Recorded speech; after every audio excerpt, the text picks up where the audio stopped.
Kita niyo ako? Ang dilim. So, lapit ako konti. Yan. Yan. Alright. So, yan. Magandang umaga, tanghali, gabi. Anong oras niyo manonood ng video na to? Welcome po dito sa aking channel, Channel of Blessing. Alright. So, nandito tayo ngayon sa segment ko na tatawag kong Reflection. So, nasa number 12 na tayo. So, we are here in Reflection number 12. Kung saan, basahin po natin itong The Genius of the Poor na sinulat po ni Mr. Tom Graham. Alright, Tom Graham. Alright, so, yan na. Sabi ko, doon na tayo nag-start sa, nag-end sa The Power of Hope. Alright, so, basa na tayo. Alright, sabi nga ni, sa, ano ba yung palabas na yun? Basa. Alright, so, entrailed as I am, by this story of renewal and hope, I welcome the opportunity I am given to have a couple of minutes to myself. However, one young girl from the community has other ideas. She taps me on the shoulder and begins, Brother Tom, you remind us of someone. What is his name? There is a pause. So I'm not sure if it is for a dramatic effect or if it's a girl genuinely forgets what she has to say. But she suddenly exclaims, Ah, yes, that's him, Mr. Bean. So my horrified reaction is met by giggles from these girls. As they're following their imagination to run a little wild, or as I rather suspect, is this quip, or just a way to, just an excuse to start a conversation. As if to rub things in a little, the girl then debate whether they should call me Tito or Uncle, or Kuya or Big Brother. Eventually, they decide upon Kuya. So, as a kind of peace offering, the perpetrator-in-chief hands me an identity card, which she has made as a special gift, complete with a complete with a small passport-style photo. It reveals her name to be Ivy, that she is 12 years old, and that she enjoys pop music and badminton. It ends with the word, you like me, you hate me, this is me. Ivy is a girl whose bubbly in nature and confidence seem to reflect the new era this community is entering. She follows me around for virtually the rest of my stay, seizing every opportunity to practice her English and learn about the wider world. Indeed, with her near perma smile and joy de vivre, I don't know, I think this is like enjoyment, I find it difficult to imagine anyone not liking Ivy. As if to demonstrate the point, she asked if I have a Facebook. I have 800 friends, you know. Maybe that's even more than you, sabi ni Ivy. She adds rather proudly. Always eager to take up a challenge, I go with Ivy to a local internet cafe later in the morning. Here, maybe it is few less than 800, sabi ni Ivy. She tells me on the way, perhaps a little less assertively than before. Alright? So when we get online, Ivy introduces me cyber fashion to her numerous friends across the Philippines. And further afield, sorry. They may not number 800, but each of them seems to mean the world to her. All of all of them have visited Silver Heights over the last 2 years, reminding me that I am not the only one who have been enchanted by this community. She then shows me a picture on Facebook of her mother and father. My parents live and work in Hong Kong. They work abroad so that I can eat and go to school. She tells me, then explaining that it is her auntie who brings her up today. Throughout the morning, Ivy's self-assurance and aspiration for the future have led me to forget that this is a young girl who has grown up in the deprived surroundings of a tiny wooden shack, what her Facebook account cannot hide.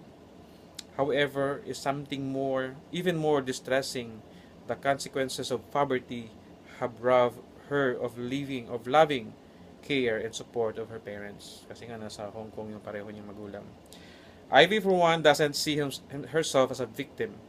Two of her playmates, Ella and Rafael, became orphans less than a year ago after both of their parents, still young, passed away in separate, unrelated incidents.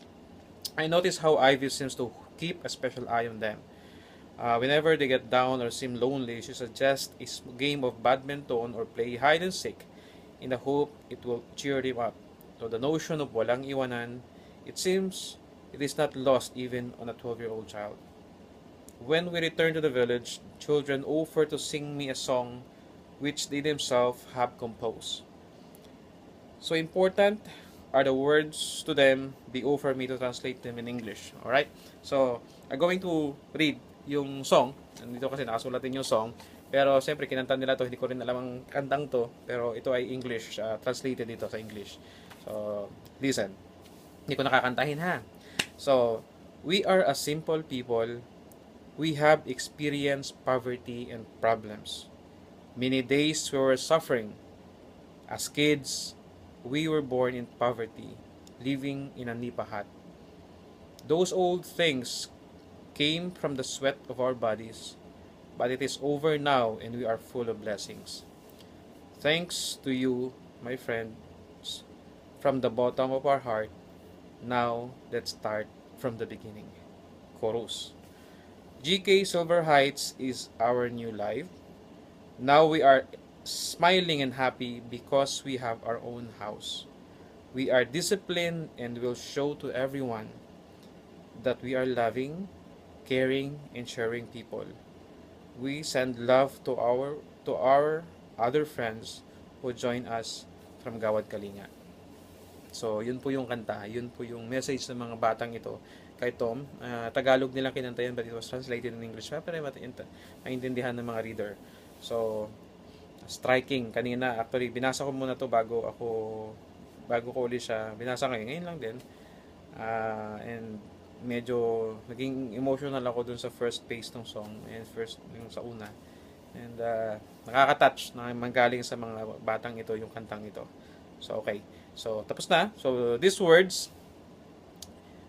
in all their simplicity cut to the very heart of this community's ethos.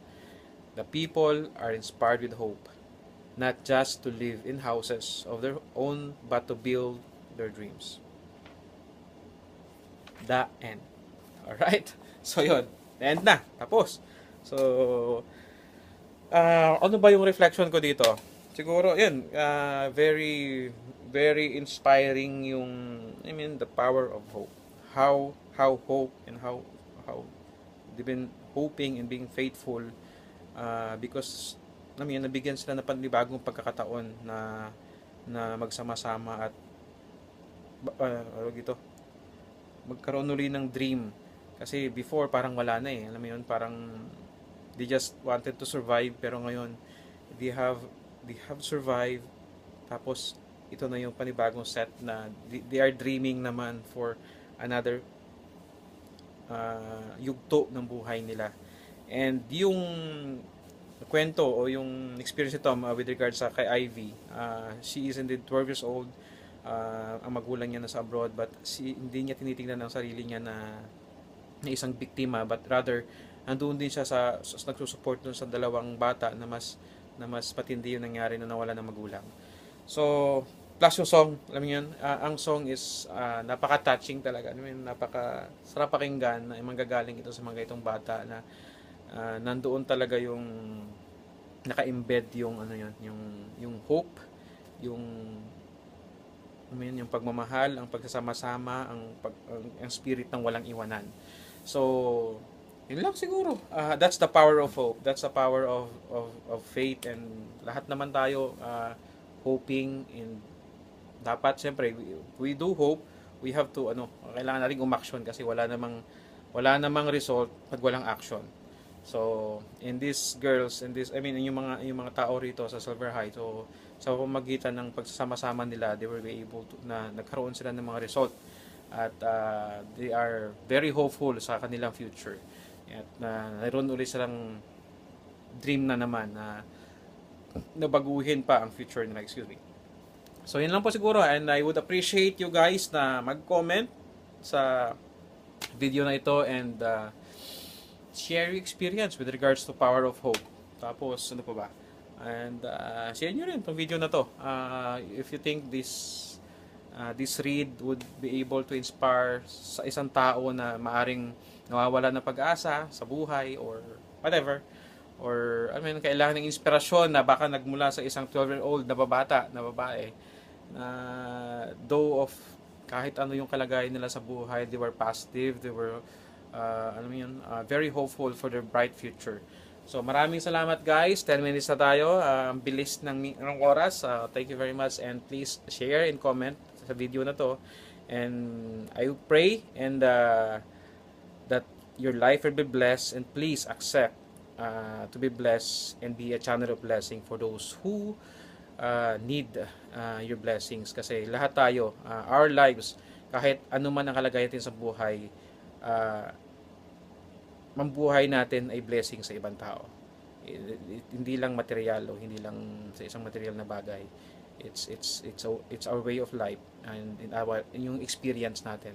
So wag kang mahiya i-share ang blessing mo, gaano man yung kaliit. Yan man ay financial o whatever experience or whatever. It is has to be used to bless other people. So, okay. God bless, guys. Happy what? Happy New Year and Merry Christmas advance. Yun lang. Maraming salamat and have a nice day. Bye-bye. God bless. Tayo ko ta.